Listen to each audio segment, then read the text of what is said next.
अस्सलाम वालेकुम, खबरें TV.net के साथ मैं हूं जाहिदा। उम्मीद करती हूं आप सब खैरियत से होंगे जहां होंगे। नाज़रीन, भारत अपने आप को जमहूरियत का लंबरदार कहता है कि भारत में जो है तमाम मजहबों को, तमाम इंसानों को जो है उतनी आज़ादी हासिल है। हर इंसान अपनी मर्जी की ज़िंदगी गुजार सकता है, लेकिन शायद ये दावे ही हैं। अगर ये कहा जाए दुनिया का सबसे बड़ा झूठ है तो वाकई ये सच होगा कि दुनिया का सबसे बड़ा झूठ है कि मोदी जिस तरह की हरकतें करता रहता है वो हम सबके सामने है। तो अब बात गली कूचों तक नहीं रही, अब बात है टीवी स्क्रीन तक आ गई कि टीवी पर बैठ कर भी मजहब पर बात होने लगी है, मजहब को टारगेट किया जाने लगा है, इस्लाम को। तो कल की ही बात है, कल रात की, कि भारत में एक प्रोग्राम में नोपरा शर्मा जो बीजेपी की रहनुमा है वो बैठी हुई थी। उन्होंने हमारे मजहब पर बात करते हुए, इस्लाम पर बात करते हुए हमारे नबी को टारगेट किया और कहा कि हमें पता है कि आपके नबी ने जो 6 साल की बच्ची से शादी कर ली थी और 9 साल की उम्र में वो जो है शादी के रिलेशन में चले गए थे, तो बैठकर तौहीन की और कुरान का बकायदा हवाला देती हैं और इतनी चीखने की आवाज में वो कहती हैं। जरा वो वीडियो सुनिए। सड़कों पे, अरे आप छोड़ो, तुम्हारे उड़ते हुए घोड़े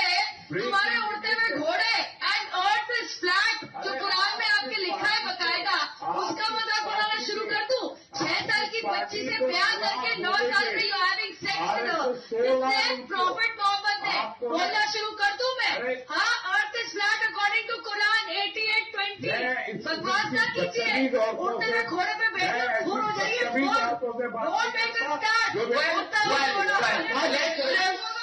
नहीं नाज़रीन, आपने वीडियो देखी कि मोहतरमा क्या फरमा रही है और किस लहजे में फरमा रही हैं, किस दबंग अंदाज से फरमा रही हैं, किस दबंग अंदाज में मजहब की तौहीन कर रही हैं। तो अगर भारत ने सिलसिला ना रोका तो भारत में जितने मुसलमान रहते हैं, दुनिया में जहां मुसलमान रहते हैं, उन तमाम के जज्बात जो है हर्ट होंगे। और पाकिस्तान में क्या दुनिया भर में जितने मुसलमान रहते हैं उनके जज्बात जो है मजहब के नाम पर जो है मेरे बहुत हसास होते हैं कि वो निकल आते हैं रोड पर। अब यही लोग कह रहे हैं कि इनको जल्द से जल्द गिरफ्तार किया जाए। तो गिरफ्तार होती हैं या नहीं होती, लेकिन उनको माफ़ी मांगनी चाहिए कि इस्लाम के जितने भी चाहने वाले हैं, इस्लाम को जितने भी मानने वाले हैं, उनके जज्बात की आपने तौहीन किया, जज्बात को ठेस पहुंचाई। अगर भारत के किसी मजहब के पैरोकार की इसी तरह तौहीन की जाए तो क्या भारत बर्दाश्त करेगा? और अगर ये सिलसिला दोनों तरफ से शुरू हो गया फिर जंगबाजी शुरू हो जाएगी। ना भारत महफूज रहेगा, ना मुसलमान महफूज रहेंगे, ना दुनिया महफूज रहेगी। लेकिन भारत हमेशा से ऐसा करता है, कोई भी शायद दुनिया में इनको रोकने वाला नहीं है। अक़वाम मुत्तहिदा इंसानी हकूक़ की तंजीमें जो बड़ी बड़ी बातें तो करती हैं, लेकिन जब भारत ऐसी हरकतें करता है, किसी के मजहब पर बात करता है, और अगर यही बात पाकिस्तान में किसी से मुसलमान ने की होती तो भारत अब तक वावेला मचा चुका होता कि भारत के बारे में बहुत बड़ी बात कर दी है,